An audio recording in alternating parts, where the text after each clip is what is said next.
Okay, so we're gonna go ahead and do some quality control on this ProSite machine. So what we're gonna do is we've got the computer here. We're gonna go to instruments. We're gonna go to the ProSite since that's what we're doing. And then we're going to go to quality control. And from here, we're going to select this quality control lot number 2, since that's what we're going to be using as our control there. And then we're going to hit Run QC. And what it's going to do is it's going to tell us to warm the sample for 15 minutes, which we've already done. And then it's going to ask us to gently invert the vial until the cells are that are from the bottom. So we've got some cells still down here that we need to kind of mix up a little bit.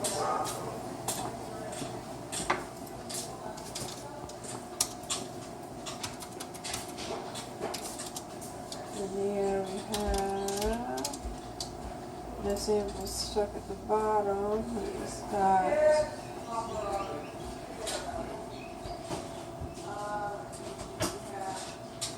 everything all suspended. So we're going to go ahead and hit next. We're going to pop this out here.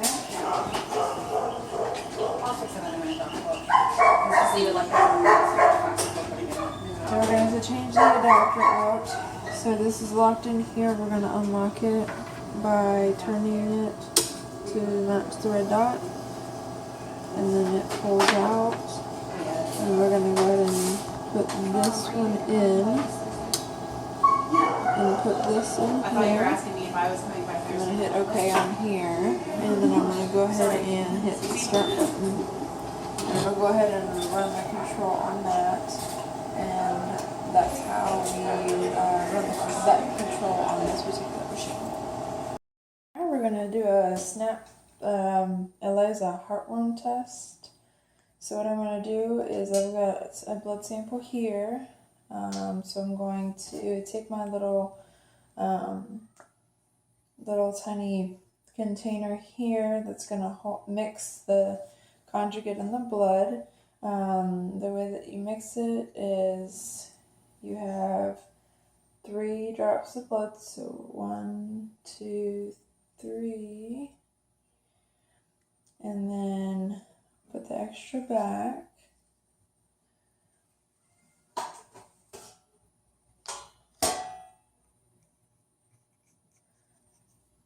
And then we'll take the conjugate.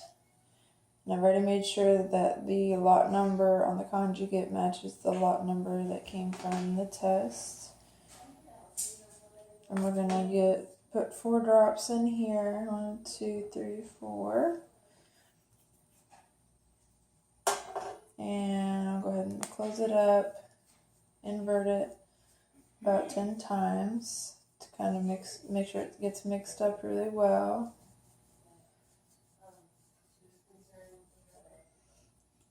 Kind of tap it, it's all at the bottom, and then we'll go ahead and pour it into the well. Now at this point what we'll do is we'll wait for the blood and the conjugate mixture to come into this tiny hole right here. And at that point we'll snap the test and we'll set a timer for 8 minutes. Since that's how long it needs to sit, I'm going to take it over here onto a table more stable to snap it on.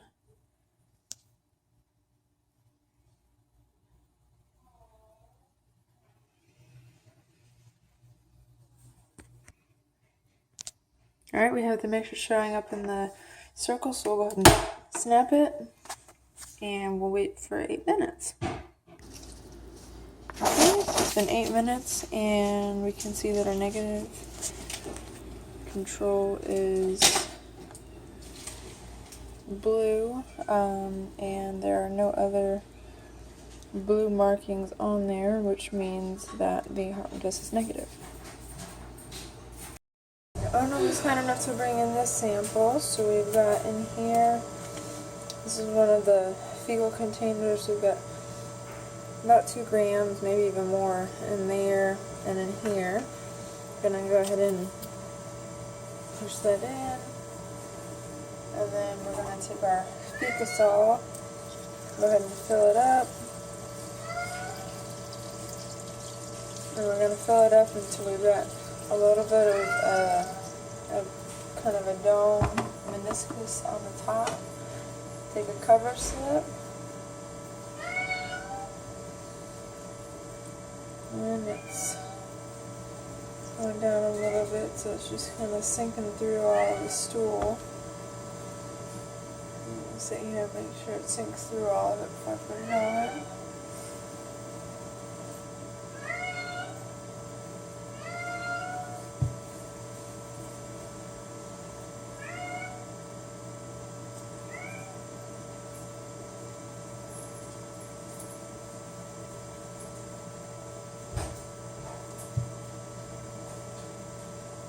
Okay, go ahead and put the slip on there. Got a cover slip here. Go ahead and set our timer.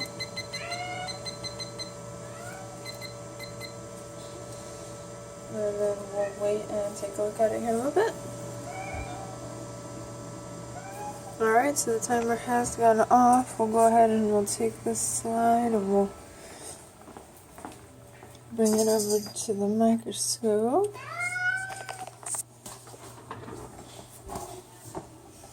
And we'll set it right up here again. And the 10 times magnification is most commonly used. Every now and then, if there's something suspicious or I feel like there's something that we want to get a closer look at, we'll go ahead and we'll go to the 40x. I'm going to go ahead and focus it in with the red.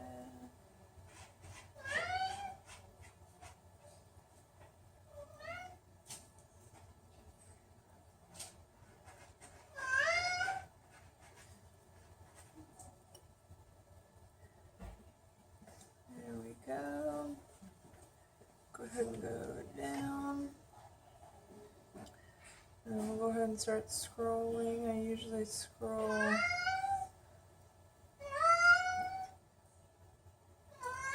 up and down and then across. And we're looking for whipworms, coccidia, any yeast or bacteria, but bacteria would be difficult to see on this view.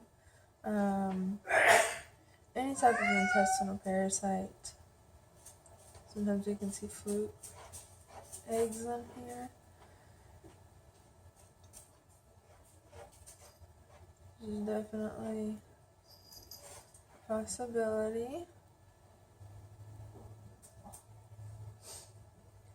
And this one passes as negative.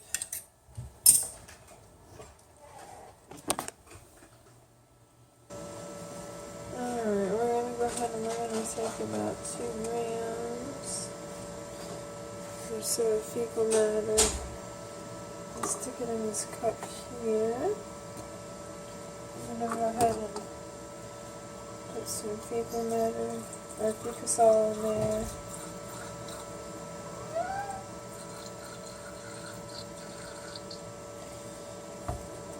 Go ahead and kind of mash it up a little bit.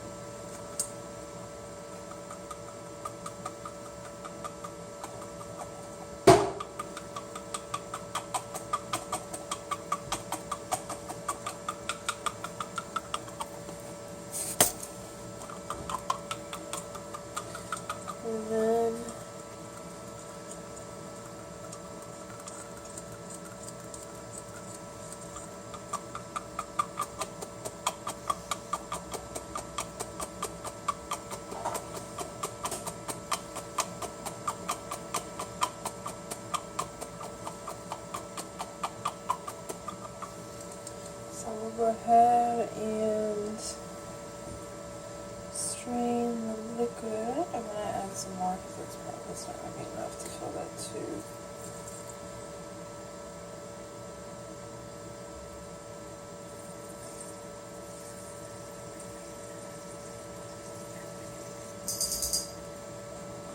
Okay. And I'm gonna take this.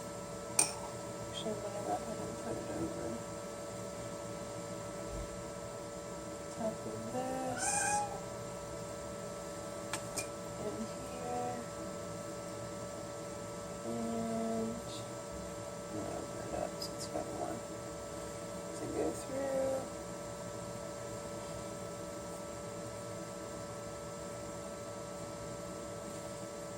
And we're gonna go ahead and pour it in there.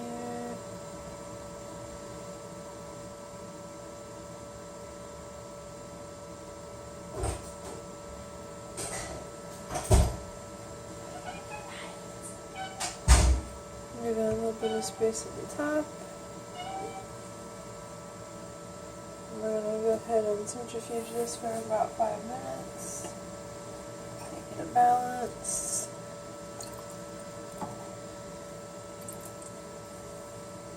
That there. And we'll go ahead and start the centrifuge. And then we will put the cover slip on afterward. Okay, so we're going to go ahead and we're going to build this up now that it's in centrifuge. Again, moving a meniscus from the top, putting a cover slide on there, and then setting it in our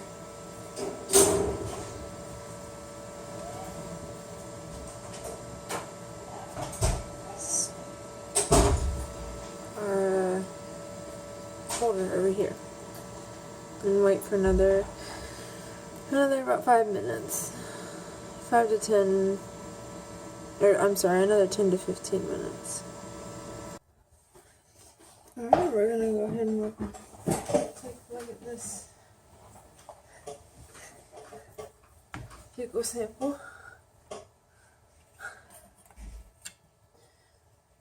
Start 4x. Make sure we get a good focus. We're down to 10. Make sure we get a good focus.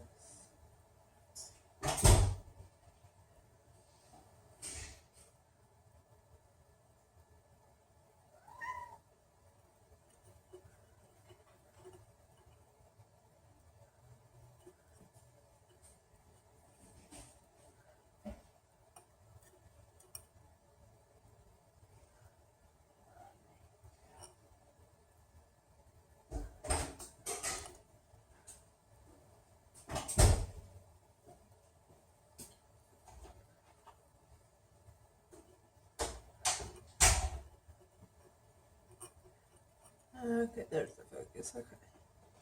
Go ahead and look through. Don't see anything.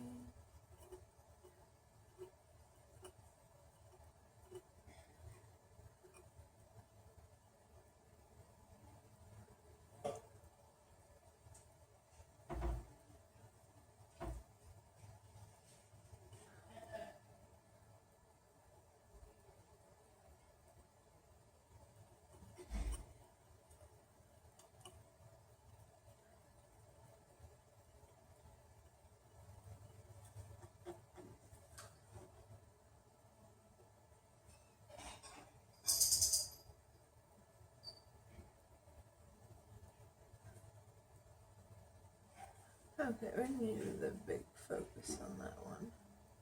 There we go. I kind of slipped out of focus on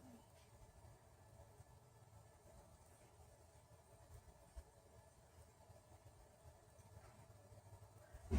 And this fecal is negative.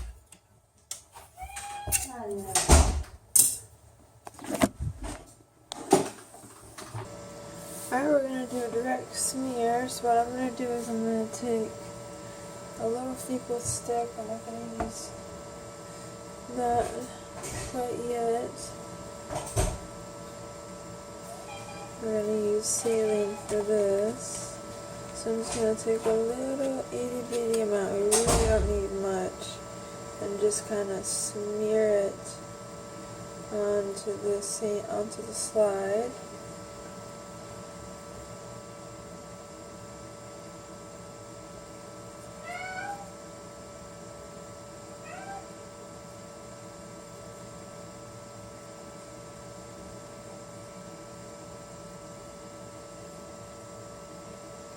And we'll go ahead and drop some saline. We got some saline in here. Drop some of that in there. We'll go ahead and mix it in. It'll mix in a little bit better now that it's really wet. I usually use this for diarrhea or something when you're looking for giardia, or you can find coccidia a little bit easier doing this rather than a direct, or than a float. Alright, and we'll go ahead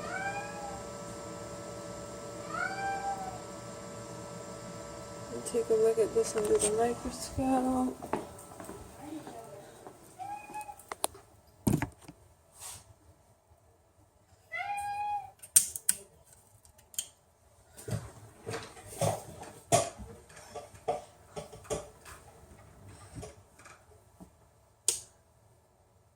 Okay, so we're going to go ahead and look at this one. Now this one, we'll look at using the 40x, I'm sorry, the 10x,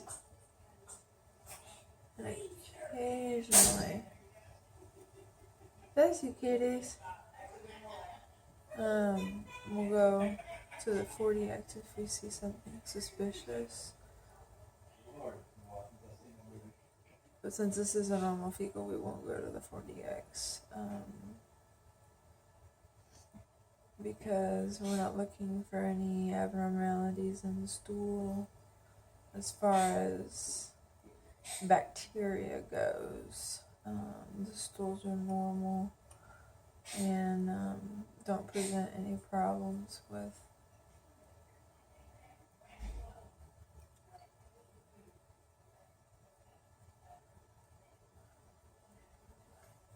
anything else. So this is negative. And we got one more to go. Okay. Alright, so this is our last one. So we've already got our stool sample in here. So we're going to go ahead and put some.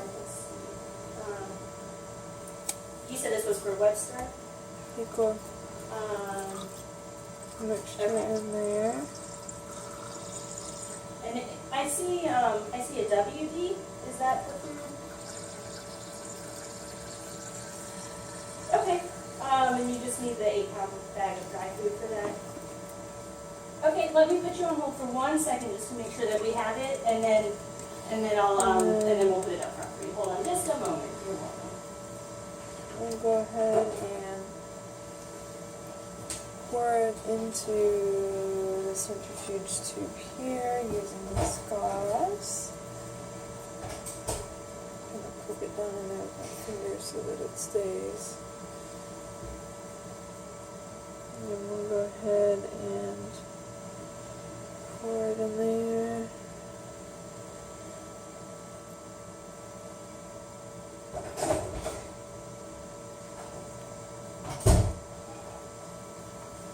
Like that.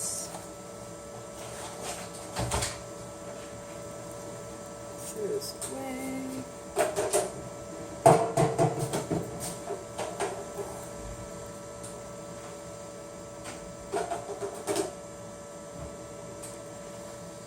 All right, we do have a bag. I'll set it up front for you. Go ahead and centrifuge this for about 5 minutes. Sure, no problem. Another You're welcome. All right, bye-bye. tube for balance. And then we'll go ahead and we'll let it run for about 5 minutes.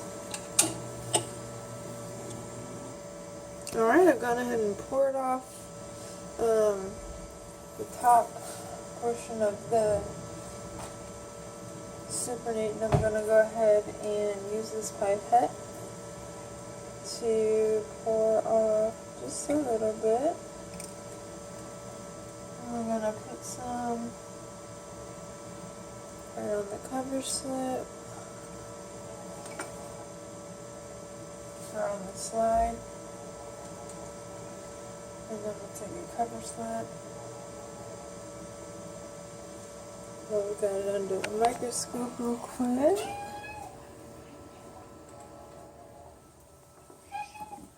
It's normally done with larger animals, but it can be done with small animals as well. It's just not as common. Just make sure we're in focus. Lots and lots of debris on this one.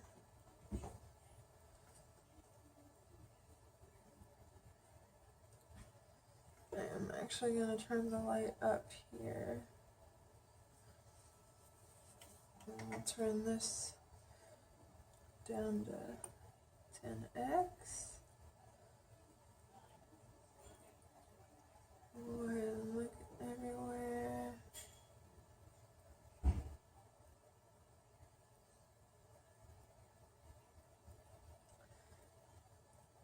Again, we're looking for whips, hooks, rounds. Probably not Crocodilia. It's not very heavy. So it's not something that would probably appear here. Looking for kind of the bigger eggs. Possibly even see some flukes here. That's suspicious, but it is nothing. And that one is negative as well. And that is all the testing for tables.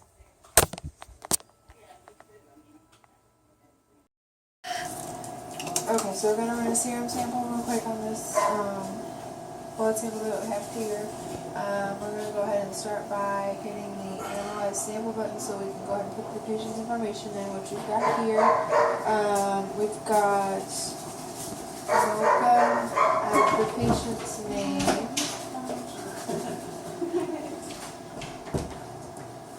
And then we have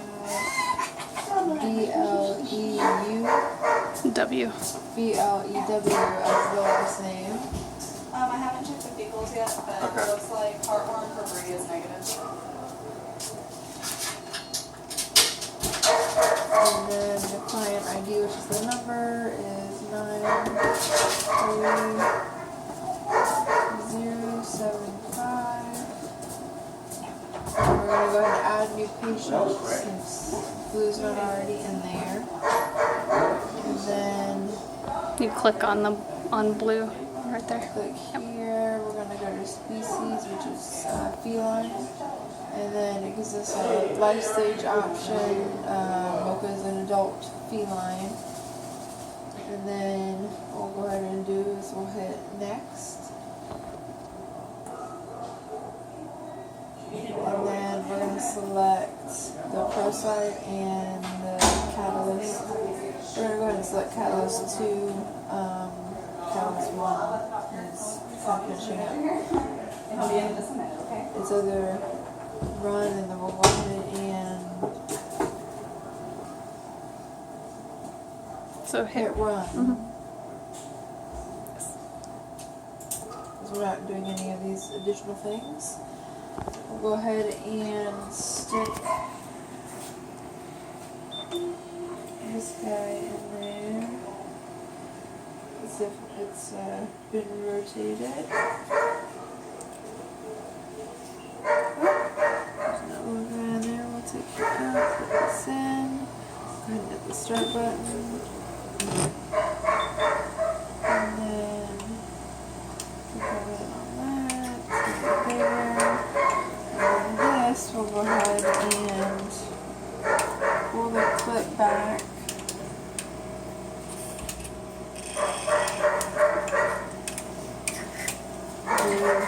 the drawer. Put the serum in here. Go ahead and slide them in there and pull that out. Push it back in, and then we'll just push it to start the sample process. That's it. And here are the results of the blood work for Mocha. Everything looks perfectly normal. No problems or concerns with the blood work. Alright, we're going to do an ear swab on this girl right here. Her ears have been a little itchy. So we've got our slide here. I'm going to set this up here for now. We're going to take the ear cotton swab and I'm going to kind of pull the ear flap back. And I'm going to go down into the ear and just make sure that we get kind of a sample of all around, kind of close to that ear canal. Got some debris on there, so what we'll do is that's her right ear, so what I'm going to do is kind of take this and just roll it along into kind of a square or a rectangle. So we've got that one, and then we'll do her left ear. Same way, kind of going down in there, but not too far. The ear canal is L-shaped, so I'm not terribly worried about hitting the eardrum, but there is still the potential if she flinches to hurt her.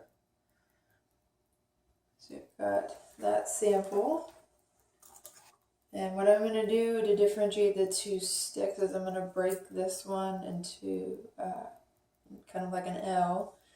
And I'm also going to, on the slide, roll, being careful not to smear it. And then I'm going to try to kind of make this in an L shape. And I want to make sure that I get the tip because that's where the farthest point is down in the ear is the tip of the cotton swab. So we'll keep those.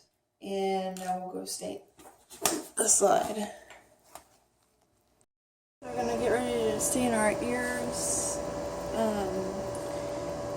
What we're going to do is we're going to take the slide and we're going to heat fix it just enough, just a smidgen. I'm going to take this and wipe off the charred part on the bottom.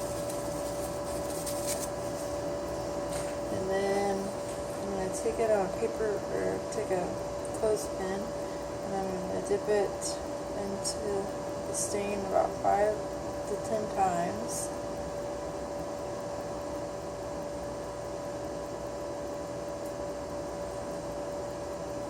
And then I'm going to dip it into this to rinse it off. Dip it into the red. This is a Diff Quick stain.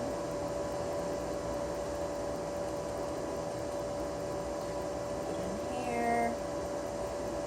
Kind of shake it up a little bit, and then we're going to dip it into the purple last.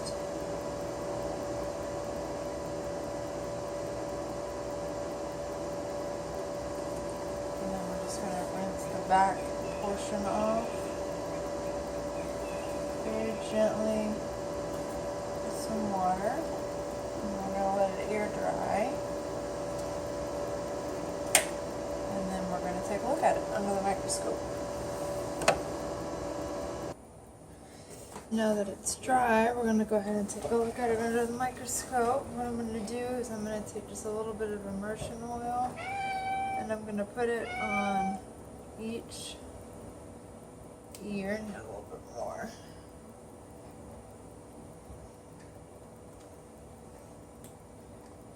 And we're going to start at the highest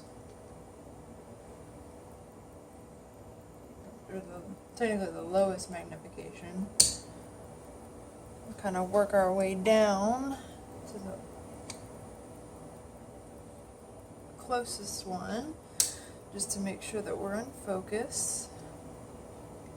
We've got pretty good light, so I'm going to try to get this in focus here so that I can at least see things clearly. I'm going to go down to 10,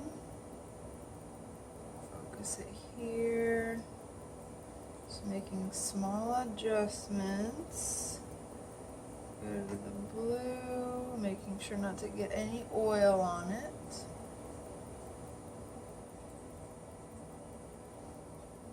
And then finally we'll go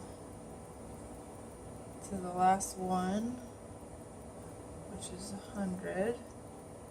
And we're going to just scope through, making sure to make adjustments because there are different layers to the smear.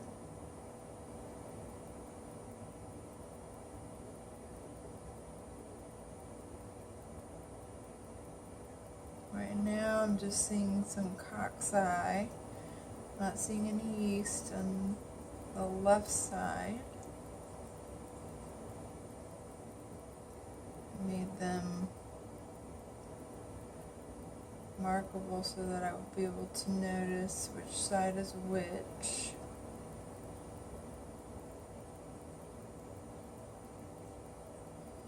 Also seeing some epithelial cells, some debris that could be from the stain.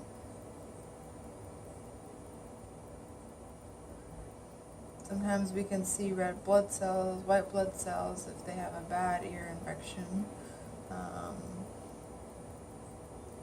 If it's really bad, we'll see red blood cells just because there may be blood from the dog scratching or something like that. Alright, we'll go ahead and we'll scroll over and take a look at the right ear.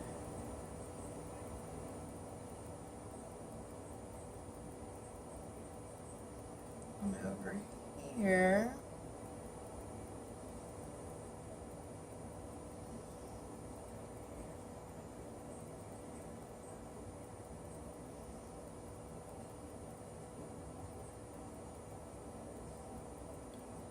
Again, some occasional cocci. I'm not seeing any white blood cells. So this is probably either a very mild infection or it's fairly close to what we would consider to be the normal flora, which is an occasional cocci or yeast, just because it does already live in the ears. The overgrowth is what we worry about. So after I'm done, I'm going to go ahead and move that over, take this slide out, wipe the lens clean, and that would be the end of the ear cytology. Okay, so we're about to do a necropsy on this this kitty right here. We've gone ahead and gotten our wet table all set up. We've got our instruments kind of in a cold pack just so that we can use them as we need them. We've got a couple of pair of scissors, Mayo and Medicine Bombs, blade holder, needle driver for when we're done. Also got a few different sized containers of formalin, so that when we take our tissue samples, we can put them in there and put them in appropriately based on the size and the amount of formalin in the jar. Also has some suture. We've got some blades, and then these are for cutting through some bone so that we can get into the chest cavity. As far as personal protection, I have on a cap, and I also have on a mask. I also have a gown, and then I'm also gloved. so that, and as is the doctor, she is also appropriately clothed so that we can go ahead and do this necropsy, so that we are remaining safe at this point, just because we don't know much of the history on this cat. Okay, we're good. Okay, so we have this kitty. Jessica's already shaved and has her prepared for the necropsy. This animal was actually obtained from our local shelter. So we don't. All we know is that she was a feral kitty, and just on gross inspection of her skin, we can see that her teats are engorged, and she does have some milk that is coming from them. So I suspect that she had a recent litter. Or is currently pregnant. Just palpating and kind of feeling inside of her abdomen, her intestinal loops feel very thickened, very thickened and ropey. So we'll definitely want to pay attention to that when we get inside. Okay. You can actually see this kind of poking through right here, and that is actually lymph node, and then this right here is actually a piece of intestine that we can actually visibly see through her abdominal wall. That's how thick it is. Okay, so I'm going to ask Jessica to hand me a blade. With most necropsies, we tend to start in the chest cavity first, and of course where and what we're looking for kind of depends on the history of an animal. If this animal had presented that, particularly with a cat, that the owner had just found that she just passed away and they don't know why, we definitely would want to start with the chest to look for heartworms, which is a very common presentation in a cat that we just find suddenly death, or heart disease in general. So Jessica's getting me a blade together.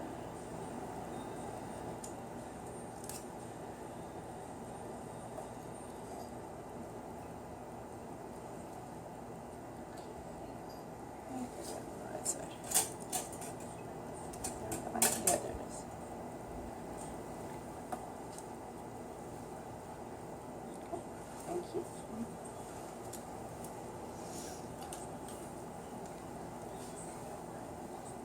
We'll start right over the top of the chest here.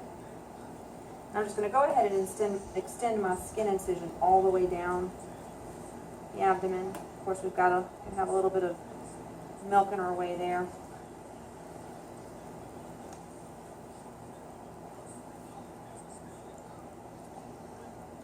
Okay, and as you can see, we're actually down to the rib area.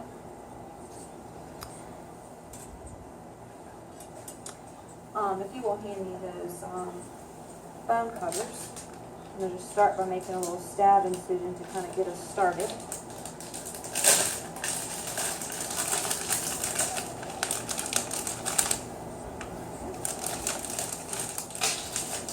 I'm going to use these to just kind of cut through the ribs.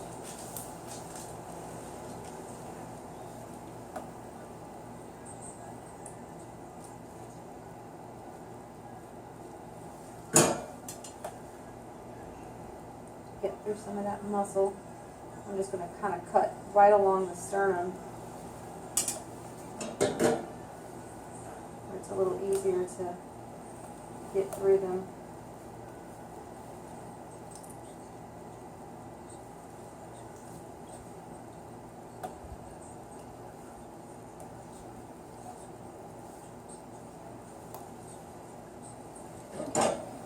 So what we're going to do to start is just to kind of take a peek in there, and we can actually see the heart. The lungs, we want to look at them, visually inspect them, check their color. They actually appear normal for a post-mortem, very smooth. The heart is a normal size and shape.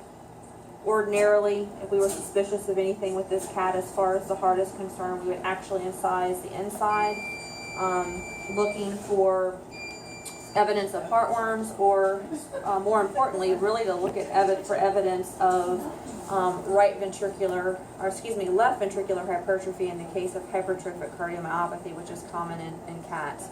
And truthfully, with heartworm disease in cats, we probably would be paying more attention to the lungs to see if there were any changes there. We can actually see the diaphragm, this thin sheet here, and that all looks good. So we're going to go ahead and incise into the abdomen at this point.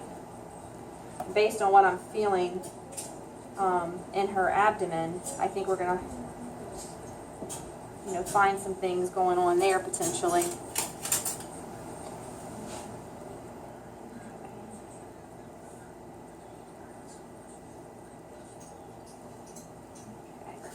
I am going to incise back this way a little bit.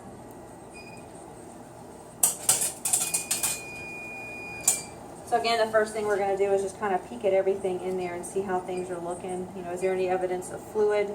We can see the liver here, which appears normal. And not only do we look at it as far as how it feels, but how it looks, but we also want to touch it and see how does it feel.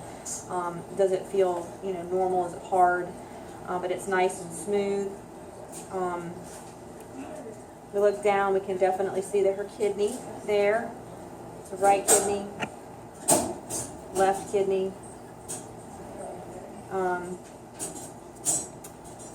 And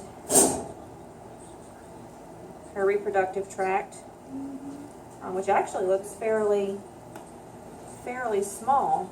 She may have been experiencing a pseudo-pregnancy, a false pregnancy. Intestinal loops definitely very, very thickened. And we'll go back and then take a look at the stomach and kind of feel the contents there. If this were an animal that the owner suspected some type of poisoning or toxin ingestion, we would definitely look at the liver. We'd probably open the stomach and check the contents. And then from that point, we just basically run the bowel and go the whole length of the bowel, looking for abnormalities along the way. The entire intestinal tract feels very thickened to me. This patient has been deceased for a few hours, so this may be a post-mortem finding. There. One thing that we'll say is, and here's her spleen. I was like, where is the spleen? It was kind of tucked under the stomach there. Very small, which is normal for a cat, and smooth, no lumps or bumps. The pancreas, which is running along the intestinal tract here. There are some little mottled areas inside of the pancreas, so that may be a good place for for us to take a sample. That could be a normal finding, but we'll submit that for histopathology in order to be able to tell.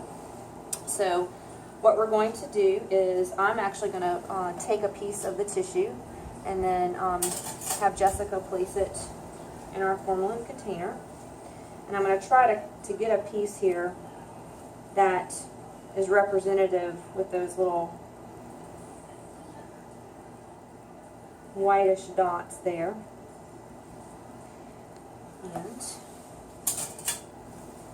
use my forceps to, okay. And then when we're done, we'll appropriately label that as pancreas.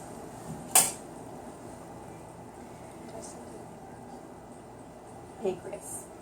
And now we're going to actually look, since these intestinal loops feel so thickened, we'll actually get a piece of small intestine here.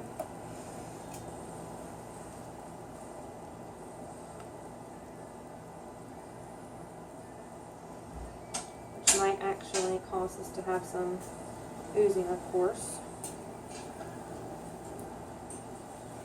And I'm actually going to open the lumen just to kind of take a look on the inside.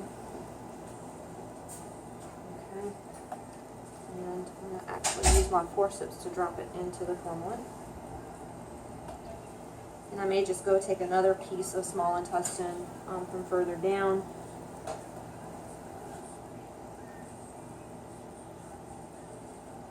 So there's the cecum just working back. We'll get a piece of ileum here. just to have a representative piece from a couple of areas within the intestinal tract.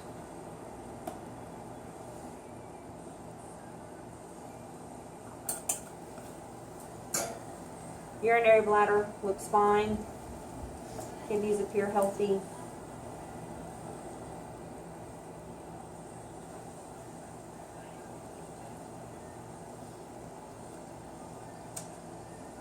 And the gallbladder, kind of forgot to take a look at him when we were up there, but he's gallbladder's actually small, not full, no problems there. It does feel like there's a good bit of food in the stomach, but nothing hard or firm. Okay. So now we're just going to replace the abdominal contents, and we are going to close the defect before sending the kitty to be cremated. As far as who can handle a rabies suspect, excuse me, it needs to be someone who is vaccinated. So typically it's a veterinarian and a technician that's been vaccinated. And definitely need to wear gloves, gown, cap, and a mask, just to protect yourself from getting any kind of bodily fluids or anything like that on you, in case it were to be rabies positive. And the specimen is submitted. What is done is the head is chopped off pretty much and is sent off for analysis. And it is shipped, with ice packs, to make sure that it maintains its, the way that it is instead of decaying at all. And then the rest of the body is disposed of as, being, burned, but separately from, as would be like a routine cremation or something like that. It would have to be burned completely separately. Alright, we're going to do a vaginal cytology on this sweet girl here. This is Miss Luna. I have my sterile cotton swab that I have just removed. I'm very sure not to touch the tip of this to anything. I'm also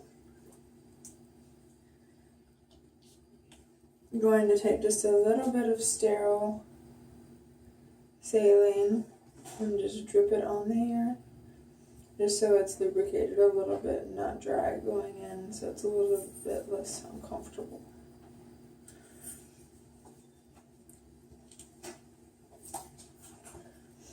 And then as we go in, we're going to be sure we start going in at an angle upward.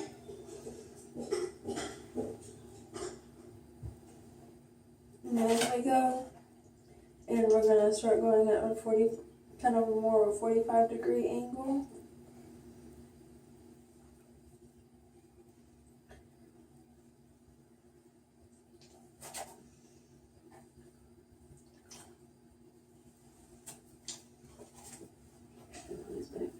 This a little bit and kind of spread apart all the hair that she has.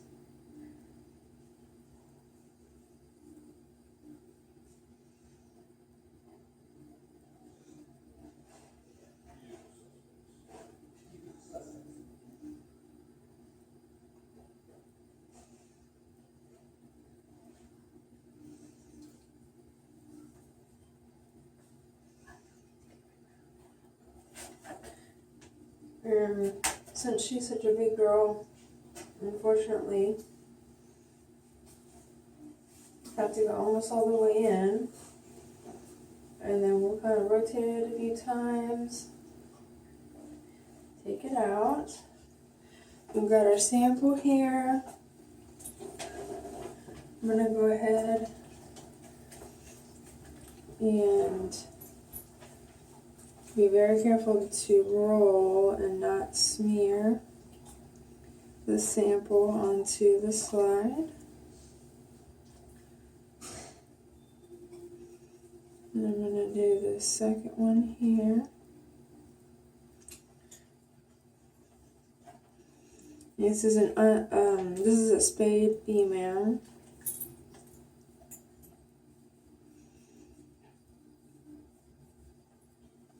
So we'll go ahead and go stain this and see what we can find. Alright, so we're going to go ahead and stain this. We're going to start with the red one, since this is a difficult stain, not the blue one. We're going to go ahead and dip it in there about 5 to 10 times. And there's no need to rinse in between going from one to the other. So we'll go ahead and we'll dip in here.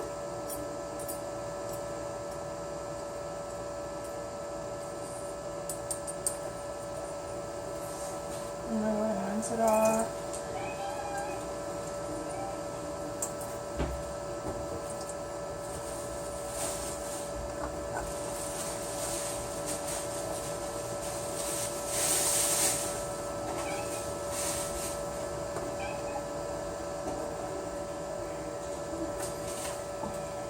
We'll look at it under the microscope. Alright, we're going to go ahead and look at the slide. If you can see. It's probably better.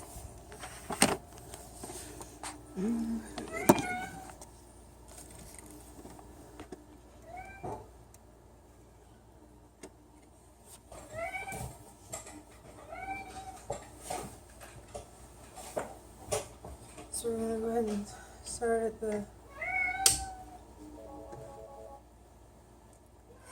smallest amount and see if we can get it in focus.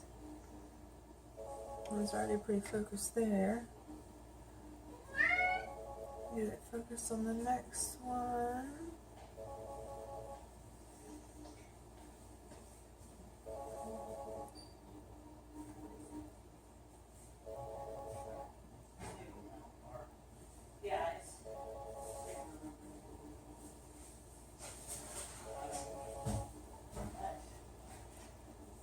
Definitely seen a lot of bacteria.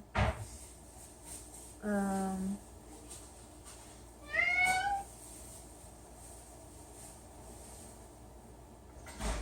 little more and see exactly what these cells look like.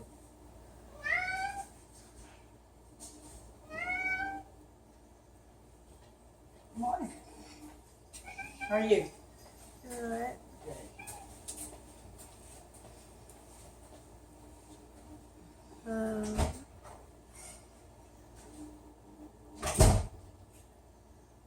Since she's spayed, we're going to be seeing a lot of debris and just a lot of superficial cells, just because she's no longer receptive to any males. Now, if she were to be in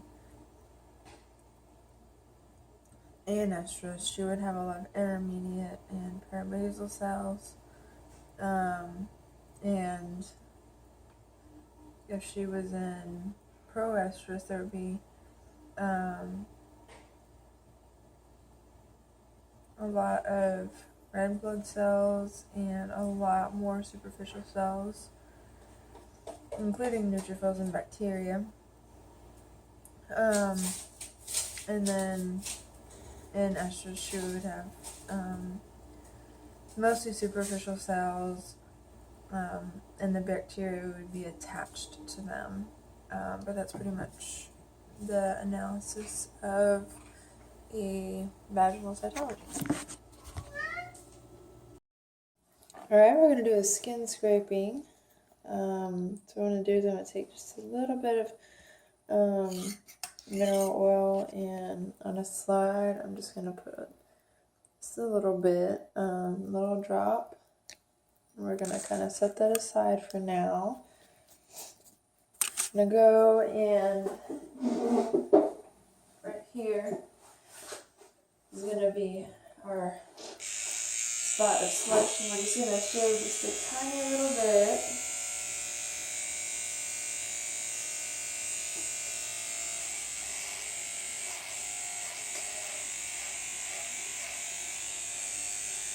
Just enough to kind of expose an area of skin right there. And then we're going to take a blade. I've got a 10 blade here. And what I'm going to do is I'm just going to pinch this piece of skin right here. And I'm going to kind of scrape, holding the blade so that it doesn't cut her. But at the same time, I want to get down to where we start to see just a little bit of blood.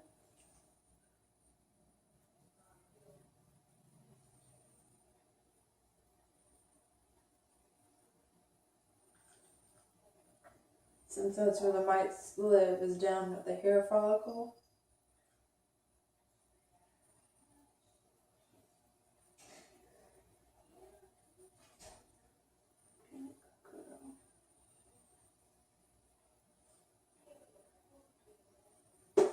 Got a nice sample on the side.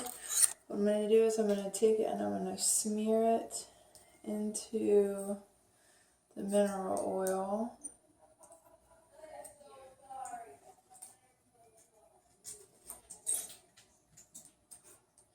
And kind of swirl it around so that when I look at it under the microscope, the mineral oil kind of immobilizes the mites, so it gives us a chance to see them.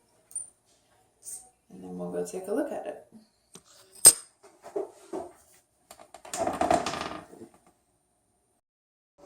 Okay, so we're going to do a cross-matching test to see if these two animals are compatible. I've got two samples.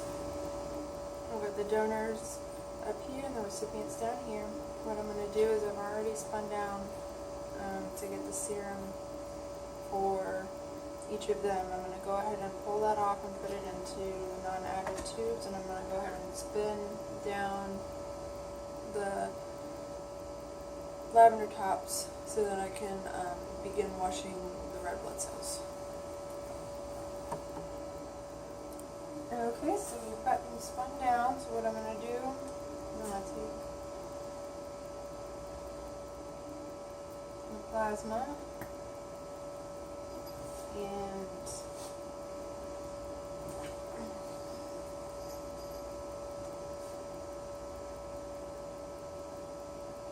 remove it from the top. Be careful not to get any of the red blood cells.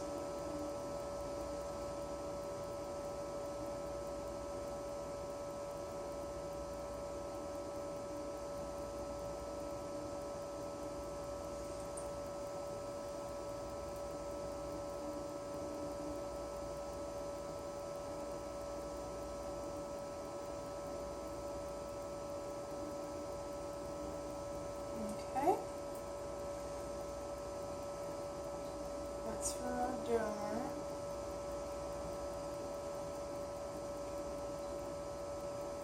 I'm going to place the pipette next to it in line so I know which belongs with which.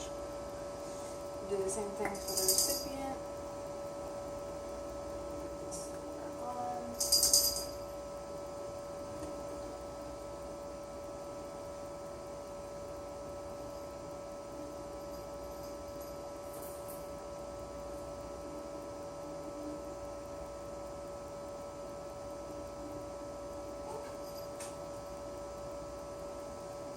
Okay. Now, what I'm going to do is I have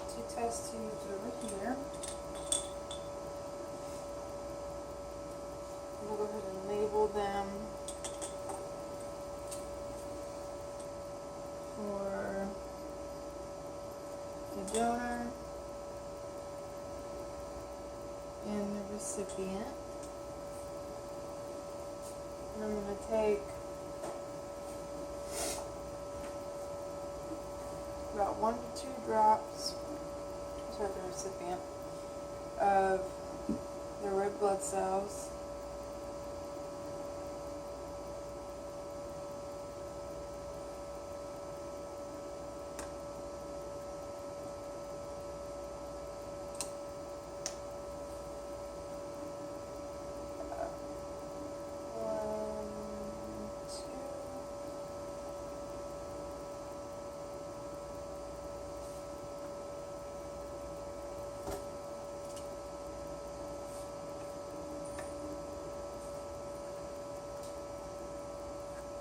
Same thing with the donors, 2 drops of the red blood cells.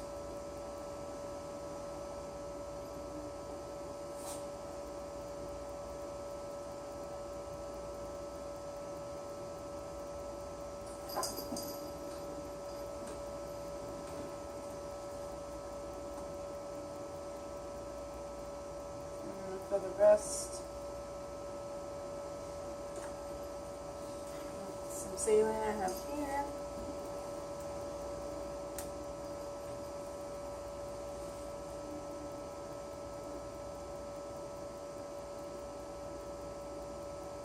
This is just 0.9% sodium chloride.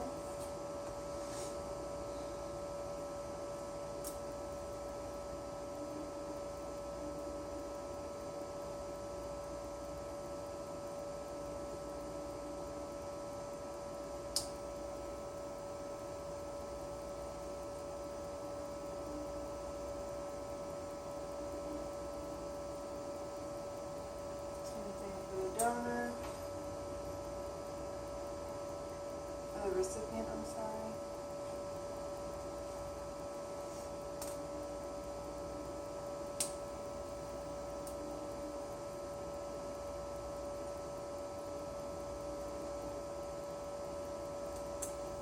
It's full.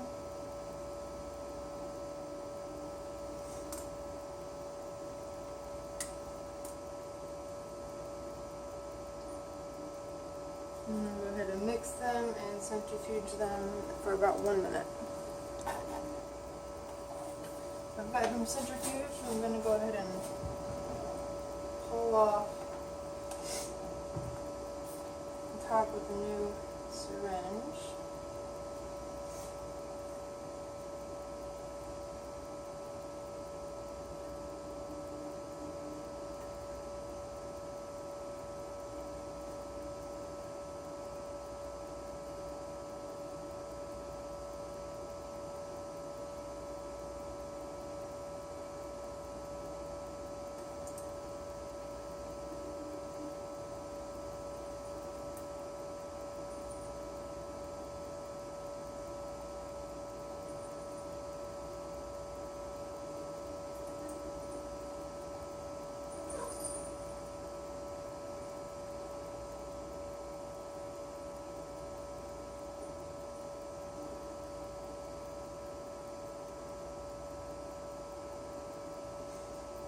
Okay. Pull that off, so we're going to do the same thing for the recipients.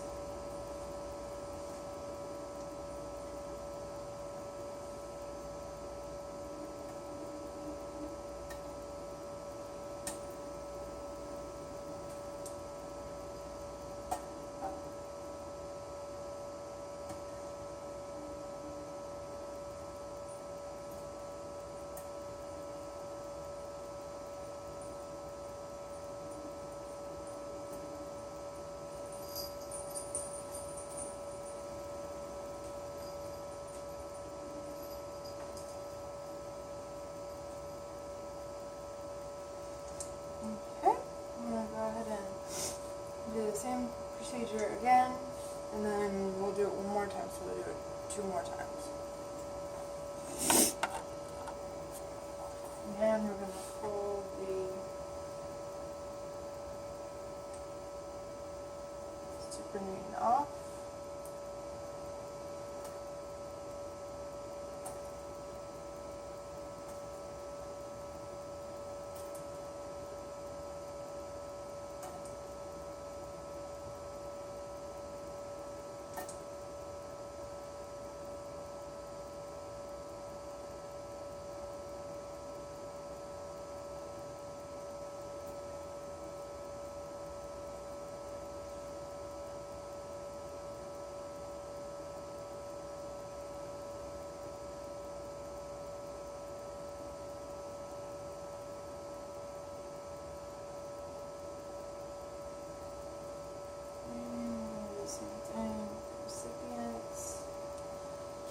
The supernatant is getting pretty clear. So we'll do one final wash and then we'll go ahead and prepare them for the actual testing.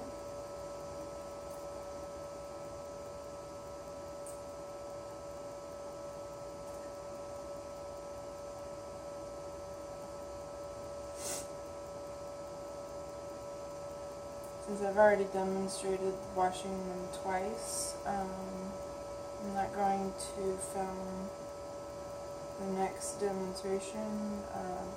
I'll start it back once I have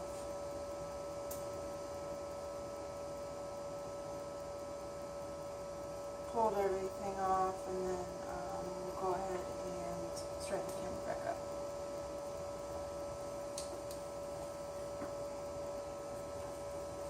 Alright, we're going to go ahead and pull the suspension off.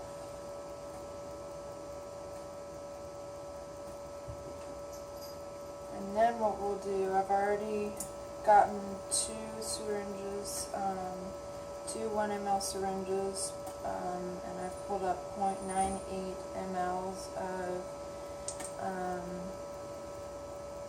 just saline, and I've got two new labeled test tubes.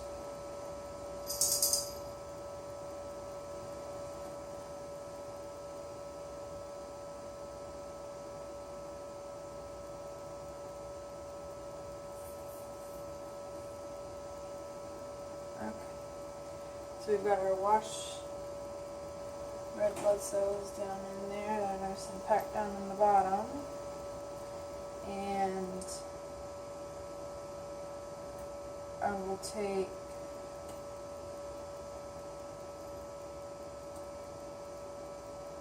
two other syringes, two other 1 ml syringes, and I will pull up. Get away.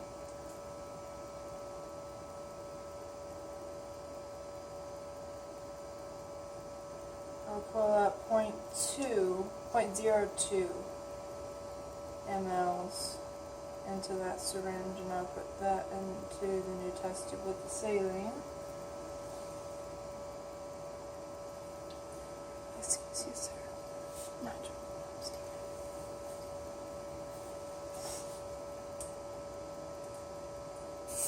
I'm gonna remove the needle and just stick this down in there. To the very bottom. Pull back on the plunger. And I've got 0.2 of the donor. So that's going to go into this new test tube that I have.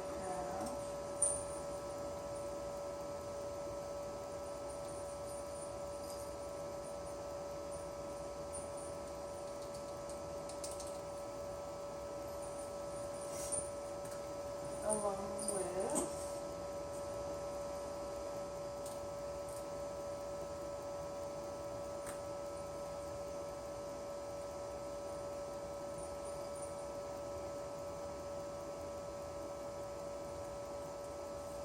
.98, so that's our new setup right here, and then I have, I'm going to do the other one.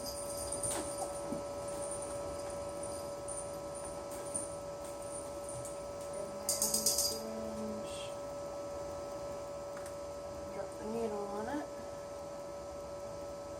Stick it down into the very bottom where the packed red blood cells are. And just pull up 0.02.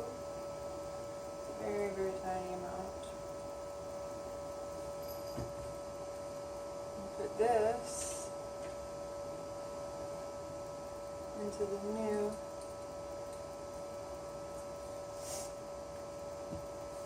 test tube along with 0.98 mLs of saline.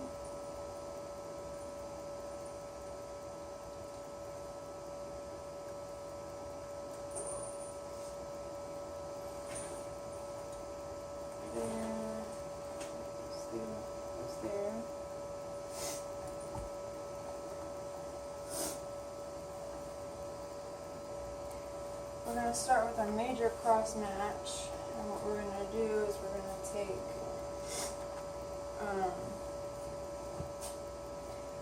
2 drops of each. We're gonna start with the donor's cell suspension.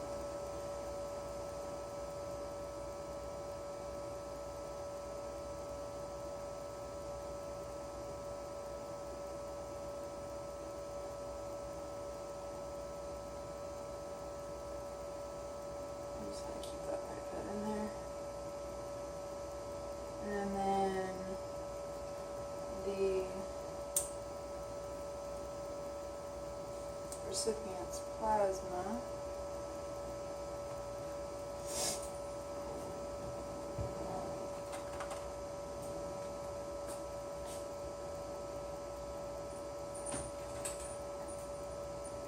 Or serum, I'm sorry.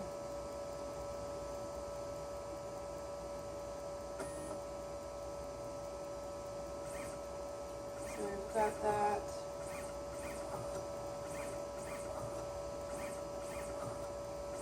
Here, so we'll let that sit and we'll put that down to the bottom. We're going to do the minor, which is going to be the complete opposite. So we'll take 2 drops of the donor's serum.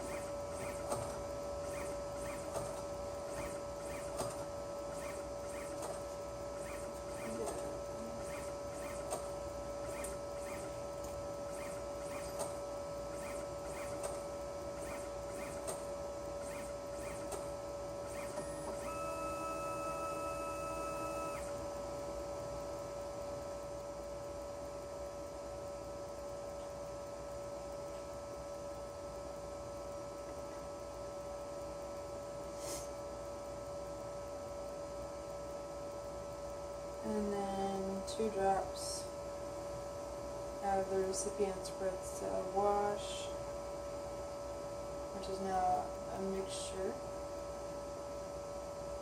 1, 2.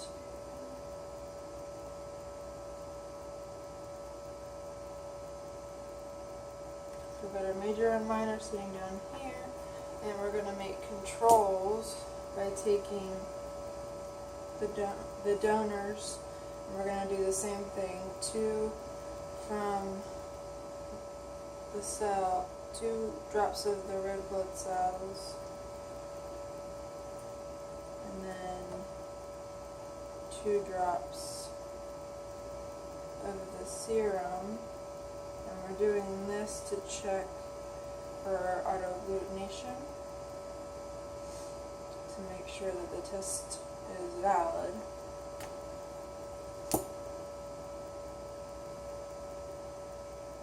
And then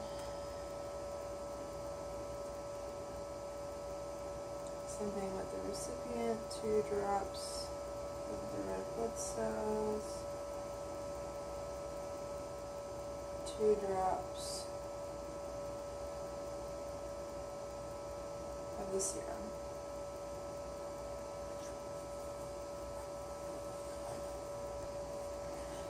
Now we're gonna let these sit for 30 minutes, and then after that 30 minutes is up, then we're gonna go ahead and spin them in the centrifuge, and then we will examine them for the results. We're gonna take all 4 of these, and we're gonna put them in the centrifuge for about 1 minute.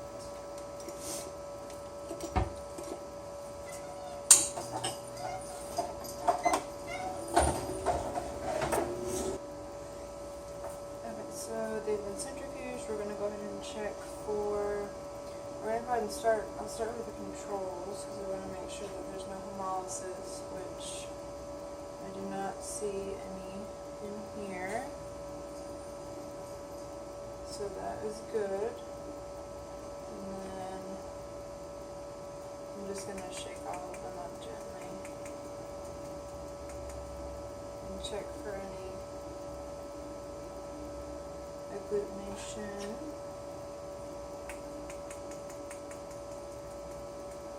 There shouldn't be in the controls.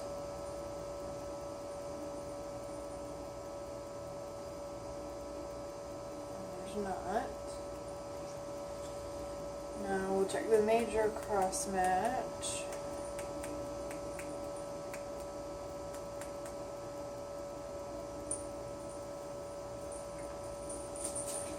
I really don't see any agglutination, clumping in there. So we'll look at that under the microscope. Same thing with the minor cross match.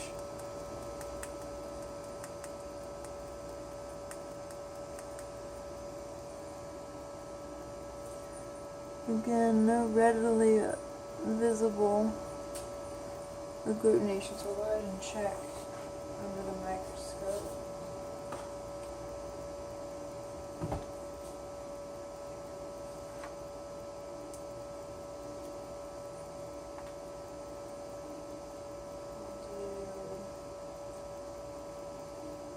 Do a little drop there for the minor.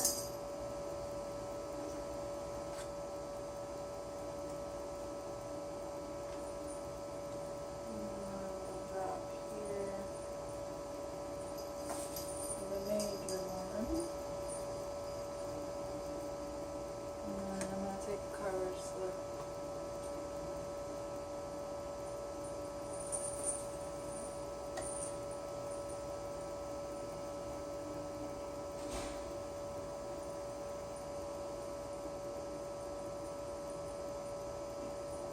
Make sure we don't have any packing on top.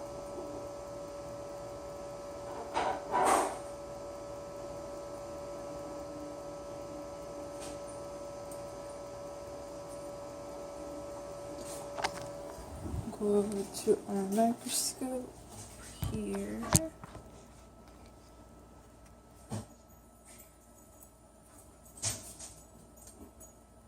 Good morning. Good morning, have a seat. Yes, Miss Rocky. That'll get you back. No, back. Check the major one first. Make sure there's nothing in there.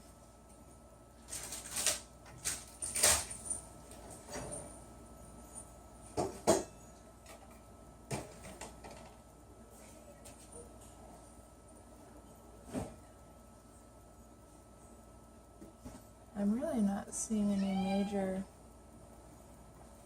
agglutination. They're fairly spread out, fairly even.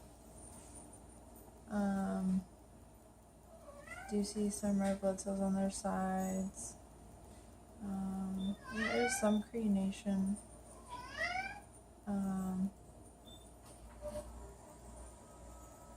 So there's definitely no evidence of agglutination in here. There would definitely be a lot more sticking together. And we'll check the minor at this point.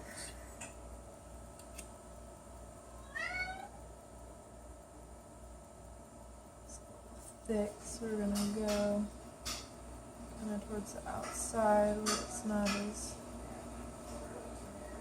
heavy.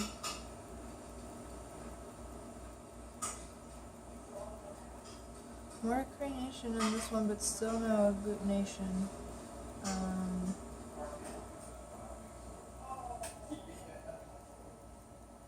The red blood cells definitely are not clumping together.